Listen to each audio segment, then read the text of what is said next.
pissed off at who?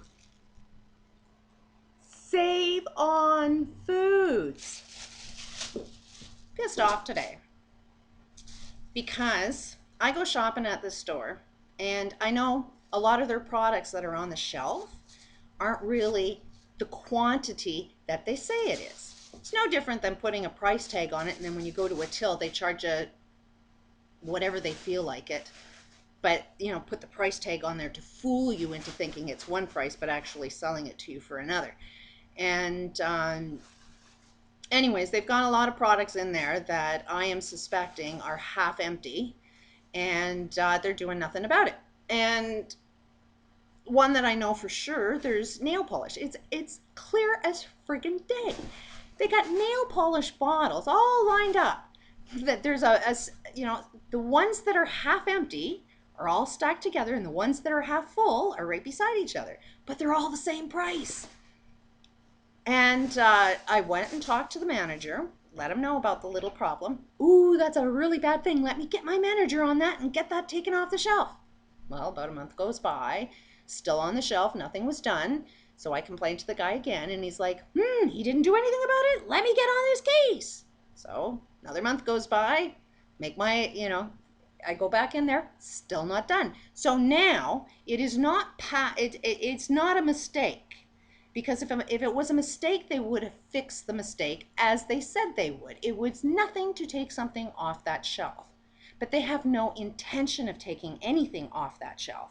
And, you know, if they do this with one product, you can see it's not rocket science. That if they will do this with one product, they will do this with many other products. And what started me to observe this was cheese. Packages of cheese, powdered cheese, like you get with spaghetti, a lot of them are half empty. Well, and I'm metaphorically speaking, but they're not the amount that they're selling it on. So what this means is, on many different levels. First of all, that's fraud, because they're definitely profiting off of selling something that they're lying about. In every avenue, any type of case of fraud, it is when you lie to gain profit, where you end up benefiting somehow through the lie. And the store is definitely benefiting. How can you not benefit when half of them are full and half of them are empty? You know, and it may not be the Save On that is actually gaining the profit, but it might be their best friend that they buy this product from. You know, if the best friend wants to make sure that this other company is making, I mean, seriously, they are selling, if two bottles are half empty, then technically they're getting a free bottle. They're gaining the profits off of one bottle with no product. So there's not even, like, you know, the profit margin in the product. They're not just making that. They're making the profit off of the portion of the profits projected, but also the profit of not even providing you with a product. This is like selling you air, and you're dumb enough to buy it. Okay, so went to the place because it's clearly a fraud. They don't want to take it off the shelves. This is intentional now. This is not, just we didn't know it was happening. It's no different than putting arsenic in any type of product and then selling it, saying it's you know, something else. As soon as somebody tells the store manager that there's arsenic in your products, take them off the shelf, they have to take it off the shelf. If they keep it on the shelf and there's an outcome, they are responsible for that outcome. That is true that if I end up buying a product and getting ripped off because I didn't get what I paid for, then the one that stole it to me is just as responsible as if there was arsenic in there. You still are are responsible for the outcome. In this particular case, it's financial profit. It's ripping off. It's stealing from the consumer. So I went to the police, and the police told me, I'm not even sure if that's a crime. And it's like, okay, so here in Canada, our police officers that police our streets, they literally don't know what crime is. If that doesn't piss you off, I mean, I would think that before you're able to pull a gun, you should know what the law is. So for any police officer to even spew the words, even for a second, I'm not sure that's a crime. It's like, yeah, you should know this by now. If you are licensed to carry a gun, then you should know the law. You should know this is a law, this isn't a law. So when somebody phones and makes a complaint, you should know what the law is. Now, I've had more than enough experience with police officers. Sure, if you got a deadbeat, abusive ex-husband, the police won't do anything about it. Do you really think they're going to do anything about any consumer products that you're getting ripped off on? Or, no, the police don't do anything. I suspect they won't do anything about it. Then I went to my local newspaper. The guy says, this isn't news. This is a letter to the editor. And it's like, excuse me, like, our global economy is crashing. Do you not know why? Like, it's the CEOs that want to profit. It's the corporations that want to constantly profit off of the consumer that's making less money all the time, and it's ripping them off. And we think eventually this isn't going to collapse our economy? Like, as long as we're going to be a country that says crime is acceptable, then how in the world is the global economy not going to crash?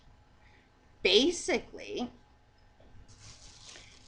this store, SaveonFoods, to everybody that loves shopping, go shop here because they feel it's okay to rip you off. And if this is by the police say, we don't know if it's a crime to rip people off, then it's not a crime if you rip them off. Like, if they can take from you, then you should be able to take from them. And it's not a crime. And that's basically how I'm going at it with the police officer, because I'm letting them know that, okay, I'm a dumb idiot and I don't know what the law is, so you're going to school me on what the law is. And if this isn't a crime, then if I commit the same act, if I end up taking from other people like they take from me, then that's not a crime. So we'll see what the police have to say about that one. The newspaper guy says, feel free to send me an email. It's like, well, why bother? You're not even interested in that. It's not news. Ripping people off is not news. So I told him, we'll wait until the whole economy crashes and then we'll talk. Because you're going to wonder, why did this all happen? And then I'll tell you why. And when I was explaining it to the guy, he's like, you think the whole global economy is crashing because of a couple of nail polish bottles? It's like, no, it's about we have laws that we don't want to enforce. I mean, how many people go into, I wish I had a product of some kind around here, but like, there are people that get paid to make sure that whatever's in your product, that they have labeling, that says it has to be this weight, it has to have this product in there. Like, you have a description of what it is you're buying. That's supposed to be the law. Everything that's on those labels, the product actually has to match what it says. So that's actually a bogus job, which I seen when I was working in a car factory making airbags.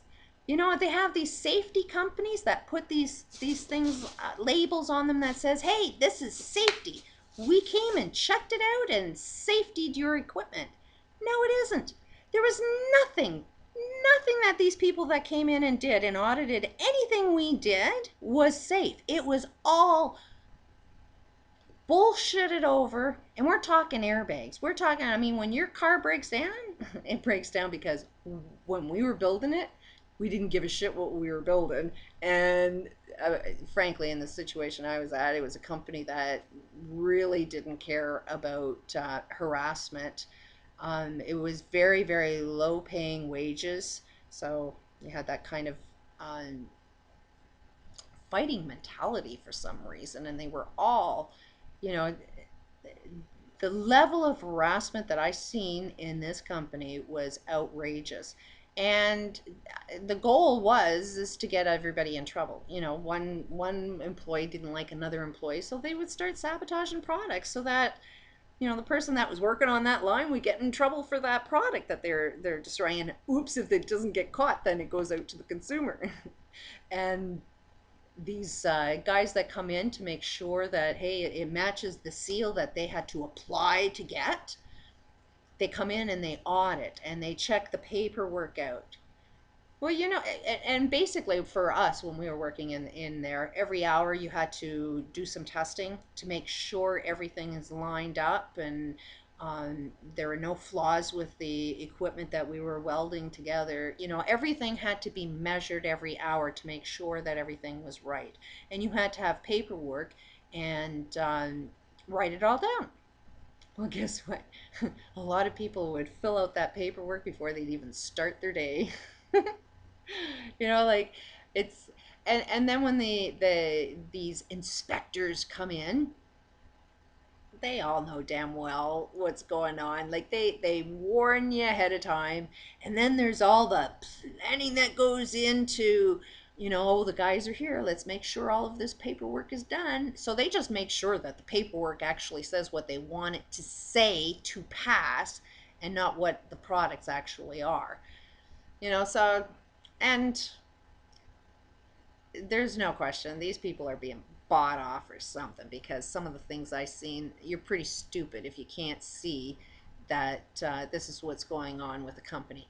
Basically, if you want to make sure that a company is running perfectly all the time, you don't give them notice that you're showing up. You just pop up and then you go and see their paperwork. You catch them off guard.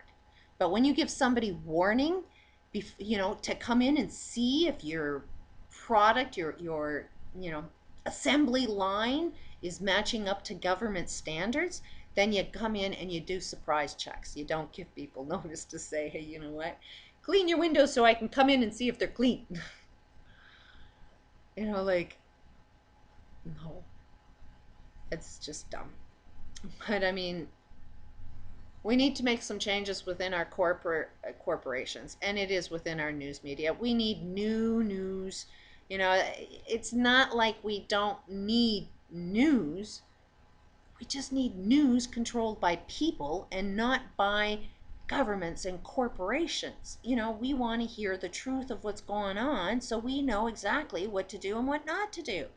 You know, Basically, right now, it's all about don't trust nobody.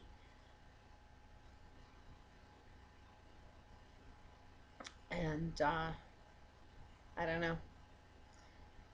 I personally would rather see the store gone, and I'd rather see something more locally. But because I have no transportation, it's really hard to go and shop in another store. And let's face it, we're all the same. Till you change government, till you change corporations, it's not going to change. So we've got to be the change. Peace out.